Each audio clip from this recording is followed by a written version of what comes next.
यार आज फटाफट ऑफिस निकलने से पहले ना आप में से जितने सच्चे और पुराने शोले के फैंस हैं ना उनके साथ एक दर्द शेयर करना चाह रहा हूँ। शोले मेरी आज भी गो टू मूवी है। जैसे उसके कई सारे सीन बहुत सारे फेमस हुए हैं, लेकिन बहुत सारे जो उतने नज़र में नहीं आए। जैसे जब ठाकुर अपनी कहानी सुना देता है कि उसके हाथ कट गए हैं, और एक साइलेंट सीन है जब वो चलता है अपने घर की तरफ, उसे वापस शॉल पहना दी गई है, और वो उस बंदूक की तरफ वापस चुपचाप देखता है और फिर जय और वीरों की तरफ देखता है, जैसे कह रहा हो कि सालो अगर बंदूक उठा सकता ना तो तुम्हें नहीं बुलाता, गब्बर को मैं अकेला ही निपटा लेता। तो उसकी वो मजबूरी और उसकी वो सेल्फ रिस्पेक्ट और उसकी वो डिग्निटी उस साइलेंट मोमेंट में जैसे आती है ना। But I quickly come to the point कि मैं वीडियो क्यों बना रहा हूँ। आज से लगभग 11 एक साल पहले जनवरी 2014 में शोले के बनाने वालों को जोश आया और उन्होंने शोले का 3D वर्जन बनाया।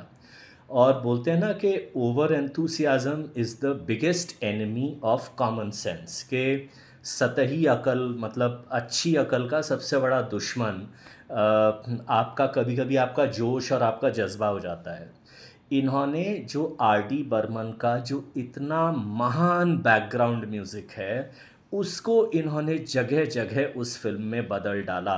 क्या आपने कभी सुना है कि द गुड बैड एंड अगली का हॉलीवुड वालों ने कभी बैकग्राउंड स्कोर बदलने की कोशिश की है? जो पुरानी क्लासिक फिल्में हैं वो उन्हें रीमास्टर करके वैसे ही रिलीज़ करते हैं। कभी आपने सुना है डॉक्टर नो या ऑक्टोपसी या ऐसी फिल्मों का, किसी किसी भी फिल्म का, किसी भी क्लासिक फिल्म का बैकग्राउंड म्यूज़िक बदल के शुरू किया जाए? एक महात्मा मिले थे, उन्होंने मुझसे कहा कि नहीं यार, नया ज़माना है ना, तो नए ज़माने के टेस्ट के हिसाब से।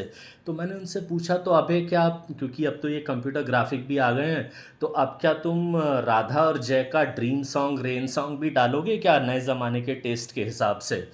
तो पॉइंट इज़ के इतने सारे एपिक सीन, शुरू का वो ट्रेन वाला सीन, जयदेव के मरने वाला सीन, कहीं कहीं पे वो जो गब्बर के आने पर वो जो आर डी बर्मन ने शीशे की नली में पानी डाल के उसकी जो आवाज़ होती है उसको रिकॉर्ड करके लूप में वो जो हॉन्टिंग भयानक सा म्यूज़िक बनाया था गब्बर सिंह के लिए, हर बैकग्राउंड म्यूज़िक को बदला गया है। शोले का जो सबसे बड़ा पावरफुल कैरेक्टर था वो थे उसके कई सारे साइलेंट मोमेंट्स, जहाँ पर ना कोई बैकग्राउंड म्यूज़िक है ना कोई डायलॉग है। फॉर एग्ज़ाम्पल, जब गब्बर सिंह ने पूरे परिवार को मार दिया है और वो छोटा सा बच्चा भाग के बाहर आता है, झूले के पास वो खड़ा है, तो थोड़ी देर के लिए जब वो होराइज़न आसपास के इलाके को देखता है, देखता है सब तरफ डाकू हैं, और फिर गब्बर सिंह एक बड़े से पहाड़ के ऊपर से, पत्थर के पहाड़ से नीचे उतरता है, उस एक म्यूज़िक में ना, उस सीन में कहीं पे कोई म्यूज़िक कोई कुछ नहीं है। इन्होंने वो हुश हुश, वो जो विक्रम भट्ट की भूतिया फिल्मों में चुड़ैल आने से पहले जो हवा चलती है ना, वो भर डाली इन्होंने।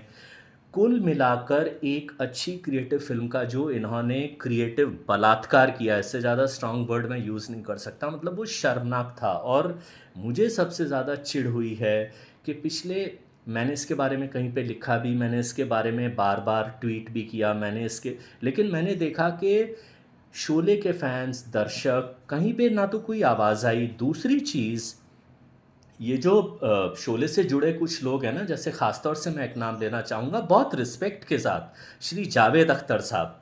ये ये इनसे ना आप ये मोदी जी को बता सकते हैं देश कैसे चलाओ, ये ट्रम्प को बता सकते हैं अमेरिका कैसे चलाओ, इन द सेंस इनके अंदर ये ताकत, हिम्मत और अकल है कि ये देश के प्रधानमंत्रियों, प्रेसिडेंटों को बता देते हैं कि तुम कैसे चलो। इन्होंने भी आज तक आ ऊ टाँ टू जैसी एक आवाज़ नहीं निकाली कि यार उस बैकग्राउंड स्कोर का ऐसा मान मर्दन क्यों किया गया। अच्छा हुआ कि आर डी बर्मन साहब ये दुनिया एग्जैक्टली 2014 से लगभग 20 साल पहले 1994 में दुनिया छोड़ के चले गए। नहीं तो उन्हें कितना दुख होता कि जिस जिस बैकग्राउंड स्कोर पे उन्होंने इतनी मेहनत की करी। जैसे उन्होंने रमेश सिप्पी को बोला था कि वो जो हेमा मालिनी के पीछे डाकू पड़े हैं, उस बैकग्राउंड को उस एक ख़ास मोमेंट पे ना वो सिर्फ तबले को यूज़ करेंगे, कोई गिटार पिटार कुछ नहीं। And what a lovely tabla बजता है उससे, अगर आपने कभी ध्यान से सुना हो ना, हर जगह इन्होंने अपनी वो टेक्निकल टाँ टूँ घुसा दी। आप सोचो, मतलब जैसे फॉर एग्जांपल मुगले आज़म है, अब नए ज़माने के हिसाब से वो प्यार किया तो डरना क्या में आप इलेक्ट्रॉनिक गिटार और झिंगटिंग लेके आ जाओगे क्या? तो इतनी, मतलब आप जब 3D वर्जन रिलीज़ कर रहे थे, तब भी मैंने कहा था कि अच्छा होता वो जो ओरिजिनल शोले है ना, आप उसको रिलीज़ करो, पब्लिक आएगी, जिसमें गब्बर मारा गया था, जिसमें सचिन के वो अहमद के मरने वाला सीन था। अब मैं कहीं पढ़ रहा था कि अब अकल आ गई 40 साल बाद, अब ओरिजिनल शोले को एज इट इज़ शायद रिलीज़ करेंगे।